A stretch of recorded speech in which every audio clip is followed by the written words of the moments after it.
Chapter 9. In my opinion, Lake Mynah is the most beautiful place in all of Hanyem. Beyond those who maintain and defend it, few have been privileged enough to visit it. The surrounding mountains are incomprehensibly tall, wrapping around the lake's circumference as the greatest form of natural defense one could wish for. The fraction of the surrounding land undominated by those peaks and cliffs is instead occupied by winding rivers and thick forests. Thousands of Galalapo inhabit these forests, alongside, of course, the common Mynah. Despite all of that, this lake is not legendary for its surroundings. At its center stands a desolate island, made up mostly of rough sand and dry grasses. The whole thing appeared like a giant hill, and at its peak was the largest fortress imaginable. Federation personnel infested it, watching every corner of the structure with a dozen eyes at any given moment.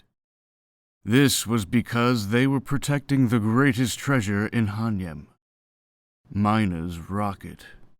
The rocket was unlike anything I had ever seen. Even the raft operator had to pause for a moment to appreciate its majesty as we approached. A massive white cylinder, constructed from the crude steels of the old world, made up most of it, with an azure cone and steep wings adorning it, alongside a matching azure strip through its center. It was decorated with the same blue, red, and white symbol as Mynah's cape at the bottom.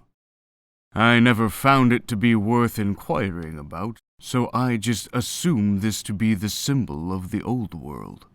Eventually, our raft made its way to the eastern port, where the operator and another soldier worked to tie it down. I thanked him for the ride, and he bowed back. Nothing had been announced yet, so I was unsure if his exaggerated respect was due to my gilded armor or the fact that I had been personally invited to the rocket by the Mynah himself. The suit was nearly identical to my old one in shape, which had been deemed fully compromised by Federation logistics after the attack on the Western sorcerers. Stories of how I was able to nearly single-handedly eliminate 2 gilded sorcerers spread like wildfire among the ranks. Luckily, this led to the troops in Galala Ridge being too afraid of me to question anything when I seized a sizable fraction of the pillaged gilded ivory for myself. Regardless of rightful ownership, this resource was more useful in my hands than any other, as not only was I arguably the greatest combatant in Hanyem, but being covered in gilded indigalo would enhance my capacity for sorcery tenfold. I also appreciated the added benefit of being protected against just about any electric attacks. Forging myself a suit like this was a no-brainer. Gilded ivory, and therefore gilded indigalo, proved to be much harder to work with than its blue counterpart. Felabrano blacksmiths captured during our previous siege were forced to teach me everything they knew. It took me ages to smith a single plate together, but once I did, I could not stop. Dozens of carefully crafted plates of armor were churned out over an embarrassingly long period of time. Getting carried away, I ended up carving ornate details and symbols into every surface. I had become obsessed with this armor. Once the suit and its hundreds of engravings were complete, I still felt unsatisfied. With the remaining gilded indigalo, I mended my old cape adding a fringe in place of its old tattered edges, as well as a Federation insignia in the center, patching up the main hole and its surrounding burns. It was important for me to preserve this silk, and more importantly, the unrusting blood that colored it. Leo, Jude, and many of their boars had been added to my collection of souls, and it was my responsibility to carry their memory. If I were truly going to justify all of their deaths, I could not forget any one of them, for even a moment. For Hanyem's greater sake, I needed to be haunted. At the entrance of the rocket, Federation officers stood defensively. These were clearly the creme de la creme. Muscular enough that their armor required modification to accommodate large figures, and nearly as tall as I was. With a simple nod, they stepped out of the way to allow me inside. I could tell that even they were afraid. The entrance was less of a doorway and more of a person-shaped hole. Ducking as I entered, my eyes took a moment to adjust to the low light of my new environment. The contrast between the temperature inside the rocket and that of the island outside was immense. Unnaturally cool air filled my suit like blocks of ice in a hot soup. Once I was able to look around, I was astonished. Everything was made of ancient metal, which seemed to have been preserved perfectly for hundreds of years. Alien machines whirred menacingly all around me. Lights and indicators flickered in my peripheral vision. The old world must have been such an overwhelming place. I made my way around the largest machine situated in the center, and to an even stranger doorway in the rear. It led to a small room, just large enough to hold a person or two. As previously instructed, I stepped in and turned around. A door closed in front of me, sealing me in the odd chamber. My faith in Mynah was enough to remain comfortable despite my surroundings. Then, the whole room moved. I could feel it accelerating quickly up the rocket. Fearfully, I held onto the walls to stay balanced as it slowed down to a stop. Then, after a pleasant chime, the door opened once again into an entirely different room. I was fascinated. I stepped out into the new, narrower hall. To my left was an Indigalo ladder, just as the note had explained. After a brief vocal warm-up and postural exercise, I began to climb. What waited for me at the top of the ladder was even stranger than the relics of the previous rooms. In contrast to the clean whites and blues that permeated the rest of the rocket, this room was uniquely gray and disheveled. Loose or missing metal panels revealed colorful wires and advanced mechanisms in the walls. As made apparent by the room's conical shape, this was the top of the rocket. 6 tall windows were erected all around me, rounding off into metal arches after what must have been 3 or 4 meters of antediluvian glass. Most of them were shattered into sharp pieces, exposing the rest of the space to the elements.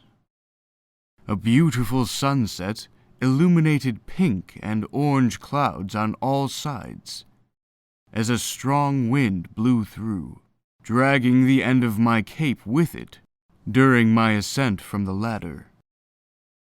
On the other end of the room was King Mynah Smith IX, wearing the same suit and cape as when I saw him last. in his hand was a legendary weapon I had only heard of in childhood, the Smithian revolver. At his feet lay the molten corpse of a Gisharan woman. The burnt remains of her clothing seemed formal, with intricate purple patterns and gold highlights all around. Notably, her body was divided into 2 pieces at the waist, with a large portion of her torso seemingly absent entirely. "My apologies, Zed," he said. "My last meeting took longer than expected. I will have some officers come to clean her up later. Just try your best to ignore her for now." "Yes, my lord," I responded, quelling my curiosity. After a moment of scanning my body language through his golden eyeglasses, he smiled and added, "But if you must know, she was Pax Silex, governor of Gishar. Unfortunately for her sake, she had a few moral conflicts with our proposed legislature for her people. I expect her son, Quies, to be more compliant." I nodded. "Thank you, my lord." Mynah brushed his cape back to reveal a holster on his hip. He returned the Smithian revolver to its place, and turned around to face the beautiful clouds out the window. "I brought you here to congratulate you, General Zed Aurum," he explained. "It has a nice ring to it, does it not?" I nodded again at the confirmation of my promotion. "Yes, my lord. Thank you for your faith in me. I will not disappoint you with this great responsibility." "How could I not after your extraordinary performance?" he exclaimed, shocked by my misplaced humility. "Zebulon Alau, Leo Gilder, and Jude Acri. You have taken out every thorn my foot has ever felt, and I would like to return the favor." Just then, the smell of Pax's fresh body snuck its way under my mask. The smell of death is by far the worst out there. Nothing comes close. Of course, it is naturally unpleasant for evolutionary reasons.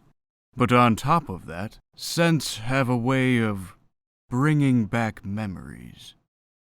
No memory of death is a good one. I could smell Leo, Jude, and Zebulon in the air. I felt weak, as if my bones had aged a century and had begun to crumble under my weight. Then, the scent twisted into something worse. Nick and George's final breaths crept their way into my nose. Their words echoed in my ears, and their disappointment punctured my heart like a million needles. On the verge of passing out, I collapsed to my knees. My body buckled forward, convulsing and shaking. My muscles seized painfully. I held back vomit in my throat, but I did not have enough strength to wrestle the tears as well. They gushed from my lower eyelids, dribbling out of the holes in my mask at such a rate that the metal panel before me had gained a decent puddle in a matter of seconds. I gasped and struggled, but my body refused. It was as though I was experiencing every bit of pain I had ever inflicted, all at once. The haints of my cape had crept their way through my golden armor and under my skin. I thought about their friends and families. I thought about what I could have done to save mine. Without turning to face me, Mynah knew exactly what was going on. "You had to," he whispered. I had to. His words fought my body into submission and exhaustion. The added ingredient of Mynah's divine comfort was enough to overwhelm me, shocking the spasms and tears into stagnation. I had to. They did not give me a choice, nor did the pressures around me. The pain of death and violence is far less than the pain evaded by the absence of the wicked. There was nothing I could have done to save anyone. I did what had to be done. I had to. Mynah turned around and stepped toward me slowly, placing a hand on my shoulder pad. Our research shows that Leo Gilder had no family beyond an estranged brother and sister. Jude Acri only had a sister, whom he had also not seen in years. Zebulon Alalo had nobody. Their only friends were their conspirators. You had to, and even if you did not, I would forgive you. You, General Zed Aurum, are the most positive force in Hanyam, and you have suffered the most of anyone I have ever known. The idea that you deserve to feel guilt for anything is silly at best, and dangerous at worst. He stated, almost as though he could read my mind. He was right about everything. His words carried a sort of truth and objectivity absent in the rest of Hanyam. My skepticism had delayed this revelation that seemed immediately obvious to most of Hanyam. Embarrassed by my logical lapse, I rose to my feet once again, with my head lowered. Yes, my lord. I am sorry. This is exactly why you need my gift, Zed, he announced, transitioning to the next topic. What is it, my lord? You have my permission to eliminate the true culprit of your suffering. I remained silent, knowing who he spoke of.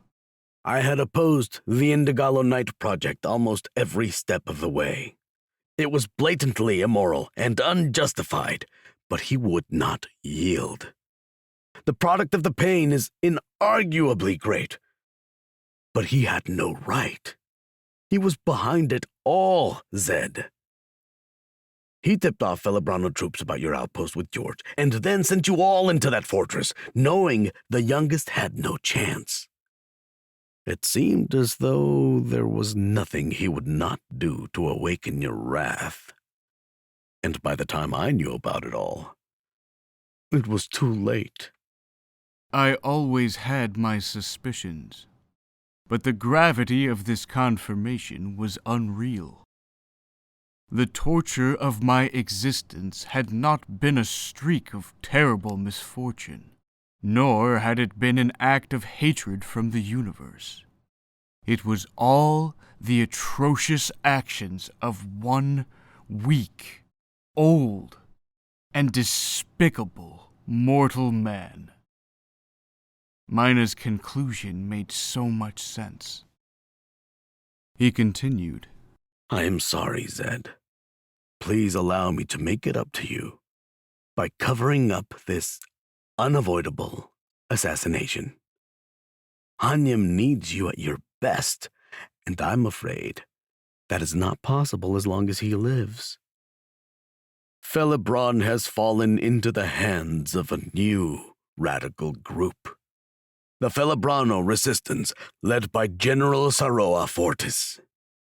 Additionally, I hear even the most peaceful of sorcerers may turn against us now. We need you at your best, Zed, and we need that monster gone. I straightened my back and shoulders and looked back at him. At first, I was so angry, but quickly I realized how much better this new reality was. I could fix it all with one swing of my swords, one gilded bolt, or even one flame of wrath. Once again, I repeated the same line. Yes, my lord. He smiled that beautiful smile once again. The pinks and oranges of the waning sunset reflected in his glistening eyes and soft wrinkles. The look of pride on his face was unmistakable. A year ago, I had been a naive soldier. Now, I was not only the general of the greatest army in Hanyam, but the right hand of God himself.